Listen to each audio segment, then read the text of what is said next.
بسم الله الرحمن الرحيم. رب اشرح لي صدري ويسر لي أمري واحلل عقدة من لساني يفقهوا قولي. أصدقاء المتابعين في كل مكان، السلام عليكم ورحمة الله وبركاته، وتحية طيبة. أما بعد، غلاء المهور ومؤخرات الصداق والحرب على منظومة الزواج لأهداف شيطانية عالمية، منها تقليل نسبة المواليد والحد من عدد السكان حول العالم. كندا قبل عدة أيام أعلنت أنه أي واحد وده يحول جنسه ويصير شاذ بيعطوه 75,000 دولار. ما عطوهاش هناك لمرضى السكري وللناس المشردين واللي محتاجين ضمان اجتماعي. والغريبة أنك تلاحظ أنه أنظمتنا العربية أيضا نجحت في تحويل الزواج إلى شيء صعب.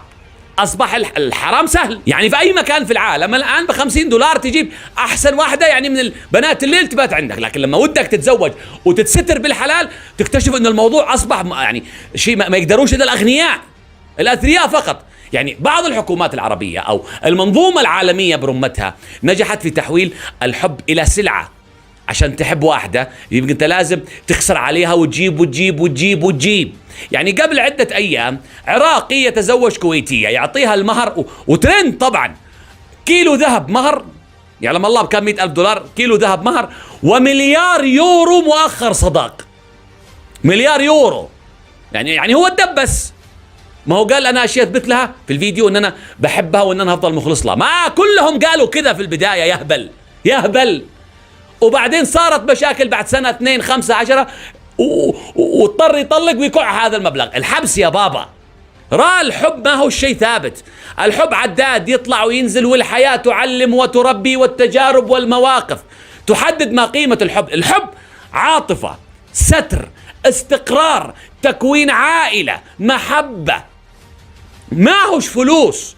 الآن أنا مستغرب لما أي واحد يروح يتزوج واحدة في اليمن مثلا، ركز معايا، يشتوا مهر 2-3 مليون، وبعض العائلات 5 مليون، وكسوة وذهب، وتجيب أقمشة لها ولأمها، وشنطة خطوبة، وساعات لها وأخواتها، وعطور، والقاعة عليك، وجنيه ذهب عندها بالقاعة، ومدري كم حق الفتشة، وتجيب الفستان وفستان الخطوبة، والفنان عليك، والقطع. ليش؟ أنا نفسي أعرف ليش البنات يحسسونا إنها وهي رايحة البيت الزوجية كأنها رايحة عملية انتحارية، كأنها بتضحي بحاجة، مع انك تكتشف الحقيقة علميا وطبيا ودينيا وكل شيء انه البنات متلهفات للزواج اكثر من الشباب اصلا، متعطشة للزواج جنسيا، رغباتها اكثر من رغبات الشاب، ودها تفارق بيت اهلها وتخرج من الحصار وكذا وتروح جنتها شقتها وحدها، تعيش ملكة، تعمل اللي تشتيه وتلبس اللي تشتيه، تشتي واحد يغطي عليها صرفتها، بدل ما هي عند ابوها كل شويه بابا مصروفي، وعاد ابوها مسكين يعني الله يعين الاباء انه قاعد يكدح عشان يسدد لها مصاريف الجامعه لو هي في جامعه. فهي تختصر الامور هذه كلها وتجيب حمار يتزوجها ويشيل الليله، خلاص هي تعيش ستوته وهو يعمل كل شيء. فالبنات مستفيدات من الزواج اكثر من الشباب، هو فائدة للاثنين طبعا يعني، لكن في عصرنا الحالي تلقى الشباب من راحته يعيش حر، لكن لما يقرر يتستر ويعيش بالحلال مع امرأة تلقى الامرأة تعسر عليه المهمة، وجيب لي شقة وجيب لي وتشتي وتفعل وتطلع لي وينزل لي ويقعد يرضى ابوها ويرضي اهلها ويرضي اخوانها. عاد بعض المناطق يقول لك تدي حق اخوها، اخوانها 100 وتدي لاخوالها وتدي لخواتها مبالغ. ليش؟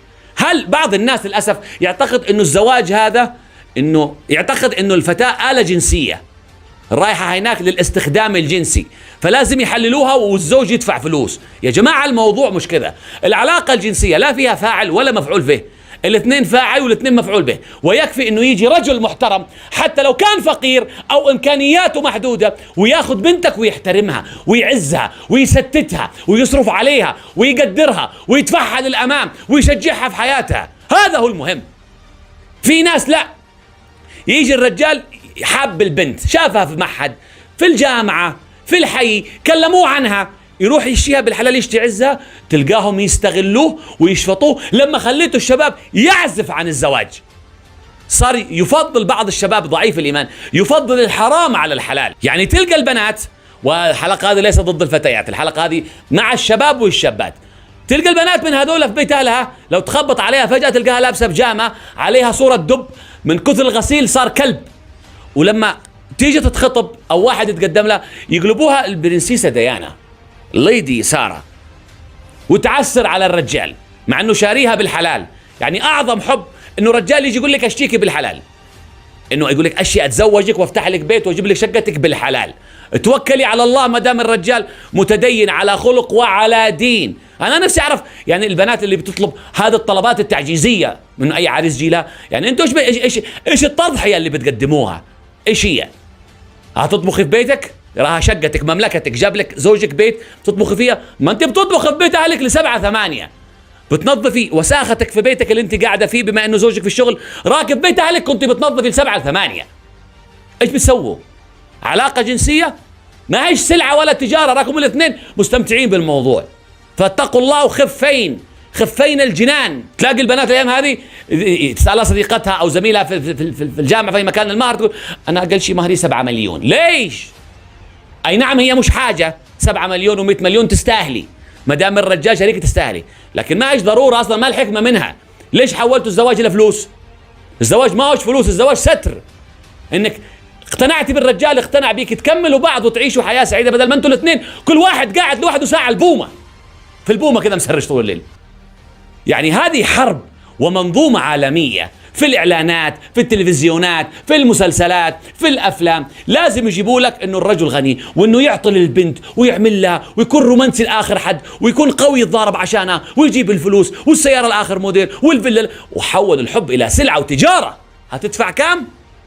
كل شيء متاح بس بفلوس، على قد فلوسك تتحب في الزمن هذا. فاتقوا الله وسهلوا الامور على الزواج. ان جاك رجل ارتضيت خلقه ودينه وقادر يفتح بيت، انا عشان اكون صريح معاكم انا ضد فكره انه اي واحد فقير زوجوه يغنيهم الله، لا.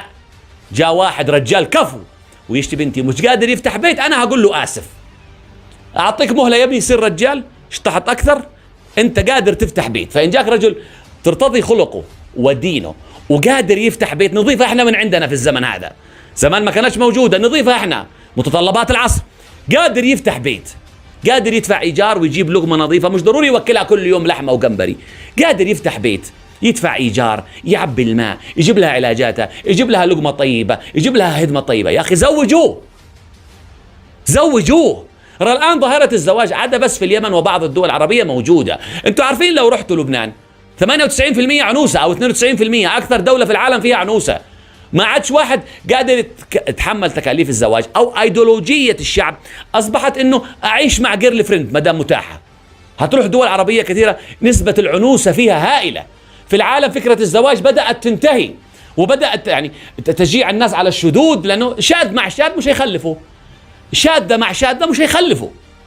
فهي حرب على الأديان، حرب على الأسرة، حرب على المجتمع، حرب على الخلفة، حرب على ازدياد عدد السكان، سنة الله في الخلق. فهذه دعوة، وأنا ودي الفيديو يكون قصير تقدروا تشيروه للآباء.